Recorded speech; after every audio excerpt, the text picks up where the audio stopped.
Even though it's Christmas, I can't help but tease you because with my byline, as you read your Bibles during Advent, I hope you notice that the readings, especially this year, we're concentrating on seeking signs.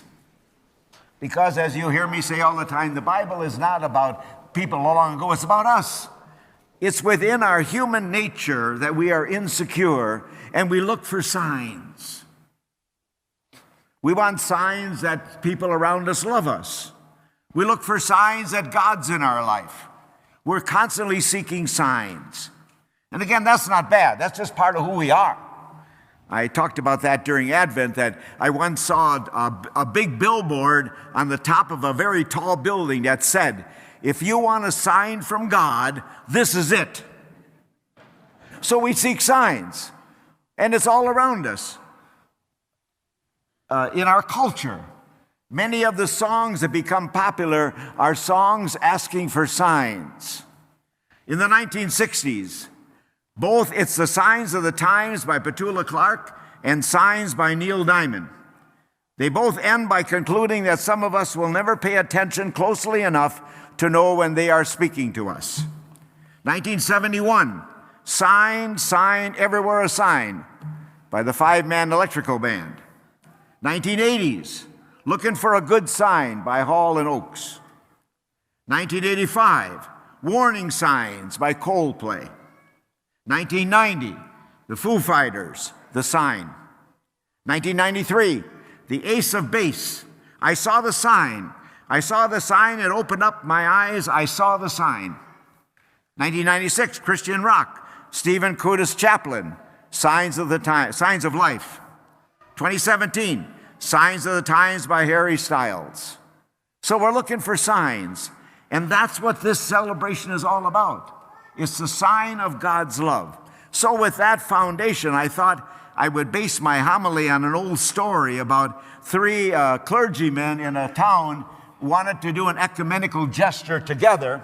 So they decided that they would stand outside of the town along the road, and they would hold up signs warning people.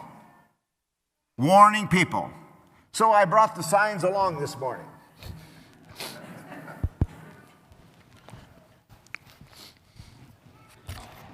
The first sign said, "The end is near." The end is near. Last 4 o'clock Mass, one person liked this sign because they thought it pertained to my homily. It's not. But what do you normally, naturally think about when you hear somebody say, "The end is near"? Because again, it's part of our human nature that we usually first think of the negative. It's just part of who we are. Like if you get a letter and one word is misspelled, you will zero in on that word and you don't think about the other 200 words that are spelled correctly. So the end is near. What do you think about that? It could be our death. That's the usual one people think about. You know, every day we get one day closer. It could be disease, cancer. Doctor gives you that diagnosis. It could be facing a serious operation and you don't know if you're going to recover from the anesthetic. It could be losing a job. It could be the pandemic that we're still struggling with. It could be an empty nest. Your children leave home and all of a sudden the two of you are there and you are strangers to each other. Or it could be a divorce. The end is near. Now, the celebration of Christmas, of God coming into our lives, is to remind us that when we think the end is near, it could be a new beginning.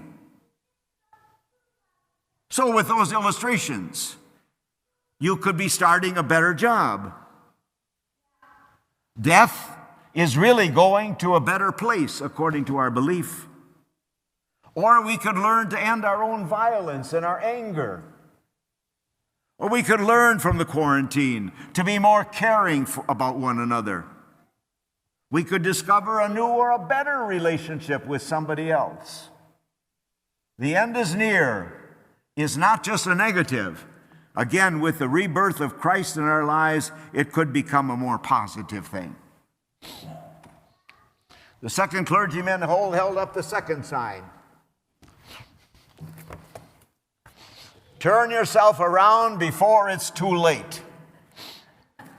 Turn yourself around before it's too late. What do you think that means? It could be for us to look at some of our addictions, things that hold us captive. Food or drugs, smoking, pornography, the use of hurtful words, addiction to sugar and sweets. Could be that we're overweight or we're possessed by constant negative thinking. We're drawing a line with regard to others, that they have done thus or so, and we drew the line and they're out. And again, Christmas, the birth of the love of God comes into that and can make it positive. That if you're addicted to something, maybe the 12-step program will give you some help.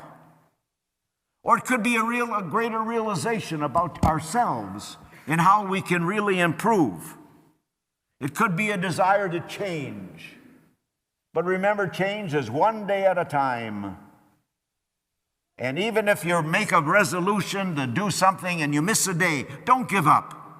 Start over. Keep going. Forming more positive habits. This takes time. Or you set new guidelines. Or you plan yourself for success. So many people on the negative side plan for failure. Plan for success. Turn yourself around before it's too late.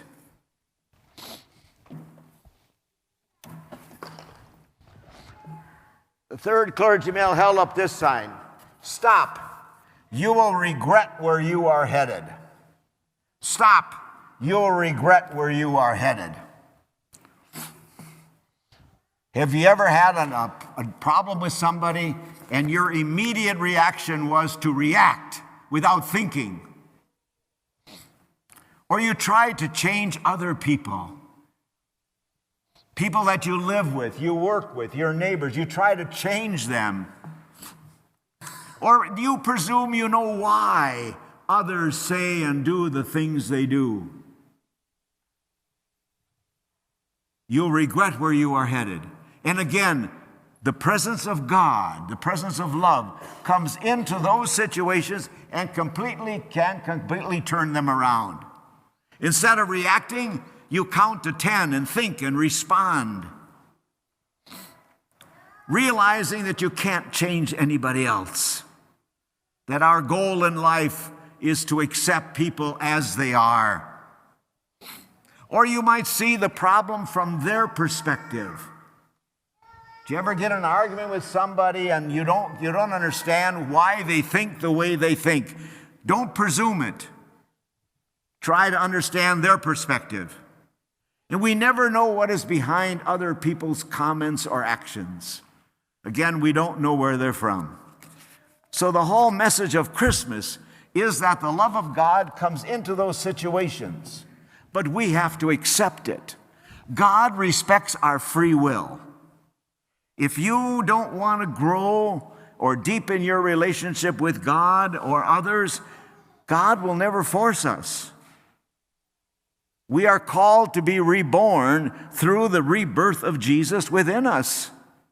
We set new guidelines. We organize new routines because our God is not a microwave God.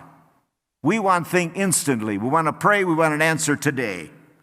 Or a lot of people say that we think God is a vending machine God. You put in your prayer and then you pick the answer you want. It doesn't work that way. But God is waiting for us. And when we allow that to happen, that's when Christmas really occurs. It's not a day. It's not an event a long time ago. It's a possibility that can happen today. Now, the end of that story about the three clergymen holding up those signs on the way out of town, and the signs again said, "The end is near. Turn yourself around before it's too late. You will regret where you are headed."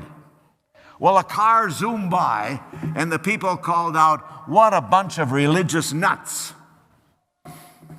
And the one clergyman turned to the other one and said, "Maybe we should have just said, 'The bridge ahead is out.'"